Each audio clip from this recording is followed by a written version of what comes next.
Good evening. Welcome to this evening's edition of the Richard Urban Show, where we bring you news and views from God's point of view. Tonight's episode is All Black Lives Matter, Planned Parenthood's Black Genocide. Each week here in the United States, over 5,700 black babies are aborted. That's more than for all the other diseases like heart disease, strokes, and other cause of death for various diseases combined. Since abortion became legal in the United States in 1973, 18,647,000 plus black children have been aborted. In other words, murdered. And totally 62,157,000 children have been murdered by abortion.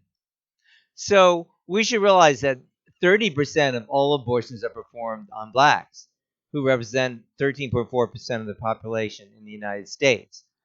And Planned Parenthood, which is formerly called the American Birth Control League, is a major provider of abortions in black neighborhoods. And they provide in those neighborhoods a disproportionate number of abortions there in the black neighborhood.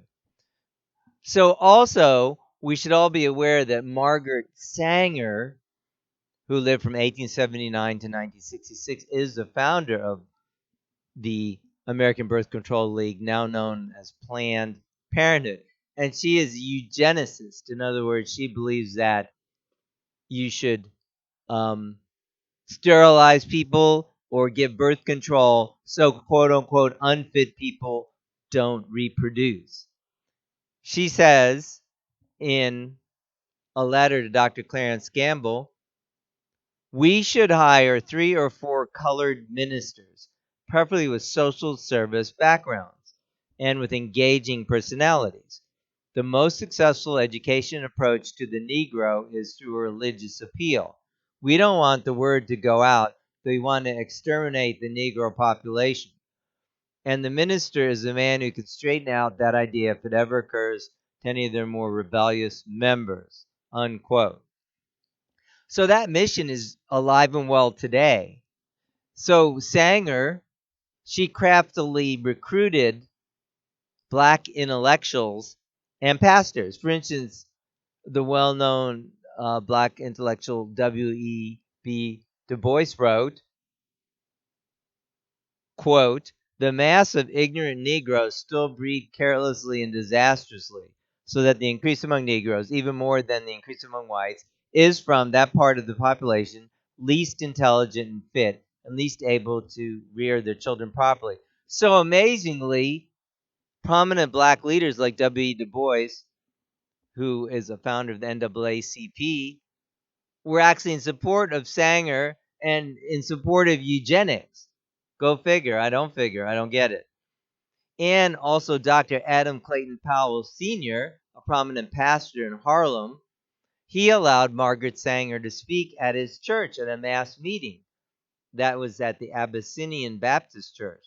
And then his son, who took over from him, Reverend Adam Clayton Powell Jr., he served on the board of the American Birth Control League, which, as I said, is now Planned Parenthood.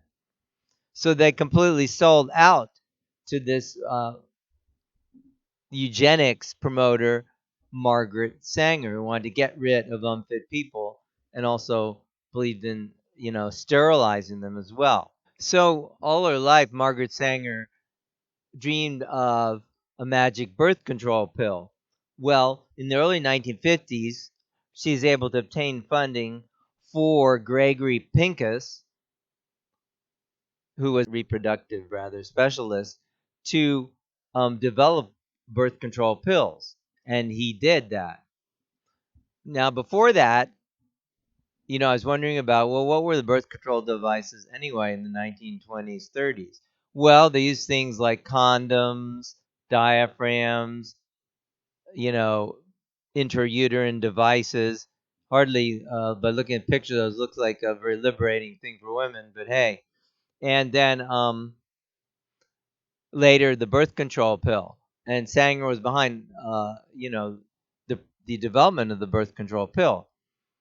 And actually, a little known effect of birth control pills is that if women have been on them for many years, then many women have trouble conceiving. And a lot of times they blame it on other conditions. But if you go and read some of the different blogs, you'll see that, the women are saying, well, they don't have the symptoms of that. In other words, the doctors are covering for the pharmaceutical companies in this area too, not just with vaccines. But in any case, so using birth control for a long time or using things like a Depo-Provera shot can cause infertility. So, considering Sanger's value set, it's not very surprising to find out that she separated from her first husband. She embraced the idea of so-called free love. She had multiple affairs. Later, she was divorced, and she did later remarry. She was also a member of the Women's Committee of the New York Socialist Party. So that tells you something about her politics.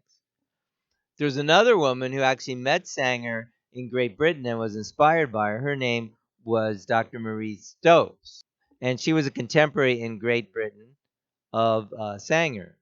And she was also a eugenicist. So this whole movement of birth control is integrally tied to eugenics. She said, quote, to counteract the steady evil which has been growing for a good many years of the reduction of the birth rate just on the part of the thrifty, wise, well-contented, and the generally sound members of our community, and the reckless breeding from the C.3N, that means, more poor people, and the semi-feeble-minded, the careless, who are proportionally increasing in our community because of the slowing of the birth rate at the other end of the social scale.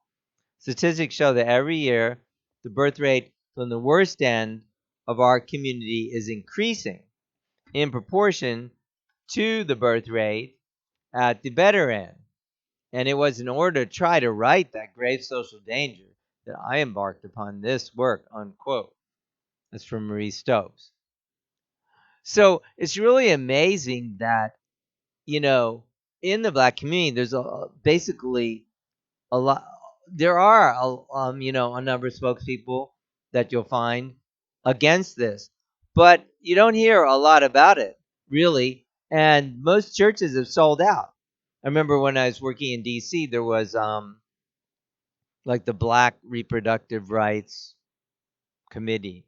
Sorry, that may not be the exact name, but anyway, so I found out this was a bunch of pastors promoting abortion.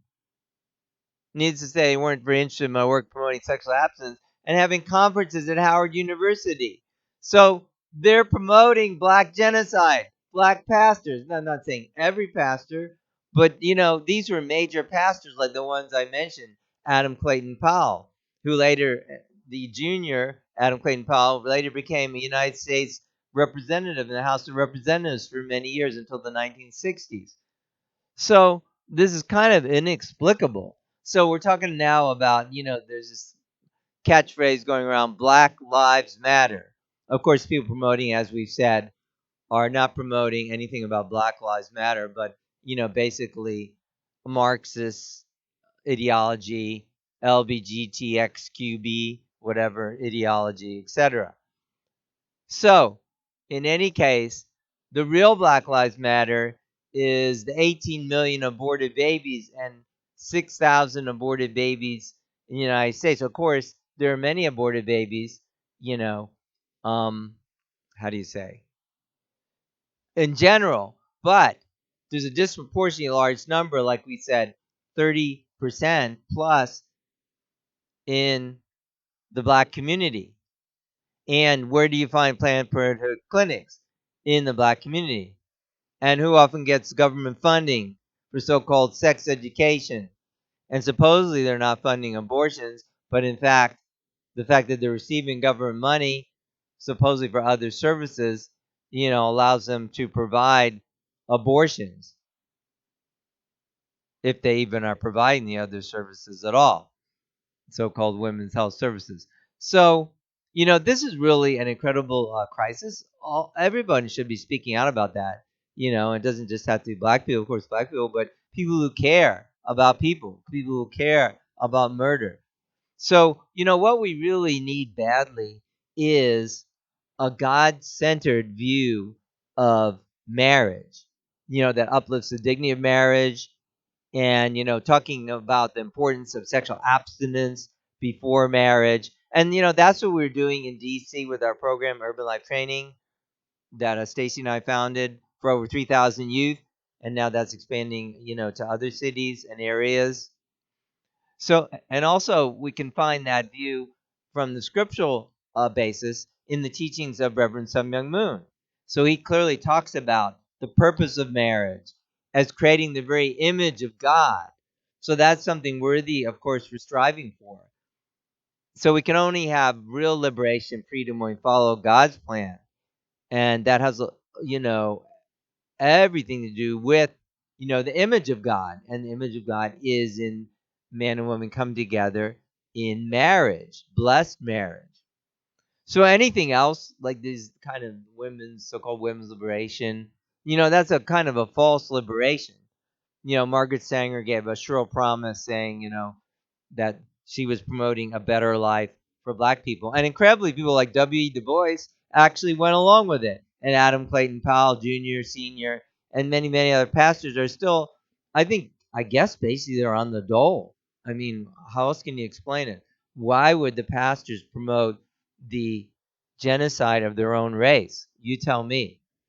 Okay, well, I hope this video and my written blog promotes a lot of discussion. It needs to happen, and we're going to be talking more about the promotion of healthy marriage and have some excellent guests on in coming episodes. So I do thank you very much for joining us tonight. Tonight's episode has been on All Black Lives Matter, Planned Parenthood's Black Genocide. Do be blessed, and we will see you next time.